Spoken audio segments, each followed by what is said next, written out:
বন্ধুরা, আজকে ঘুরতে ঘুরতে একটু শপিং মলে চলে এসেছি। তো দেখো, এখানে বিভিন্ন রকমের ডাল রয়েছে, ছোলা, মটর, রাজমা এইসব রয়েছে।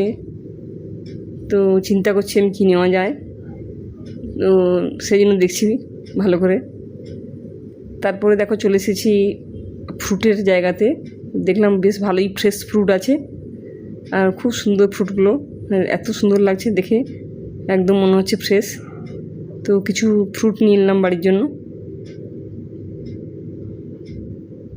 কি সুন্দর দেখো, দেখতে লাগছে। তারপরে এখনও দেখছি মলে আর কি পাওয়া যায়। তো এখানে দেখছি দুধ আছে, তারপরে তোমাদের জুস আছে, তারপরে ক্যান আছে, তারপরে বাটার, বিভিন্ন রকম আইসক্রিম আছে দেখলাম। তো দেখলাম কী কী নেওয়া যায়। তো আবারও দেখছি, ঘুরতে ঘুরতে কিছু ড্রাই ফ্রুটস নেওয়া ছিল, তো তাই ড্রাই ফ্রুটসগুলো দেখছি এখানে আছে কি না। তো সেই জন্য দেখতে দেখতে হঠাৎ করেই দেখতে পেয়ে গেলাম যে কিছু ড্রাই ফ্রুটস আছে। তো কোনগুলো নেওয়া যাবে সেগুলোই দেখছি। তো ড্রাই ফ্রুটস বেশ ভালোই অনেক আছে কালেকশান। ঘুরে ঘুরে অনেক ড্রাই ফ্রুটস নিলাম, নিয়ে এবারে ভাবছি না আর বেশি কিছু নেওয়া যাবে না, কেন অনেক বেশি ব্যাগ হয়ে যাবে। ঠিক আছে বন্ধুরা, চলো, বাই বাই।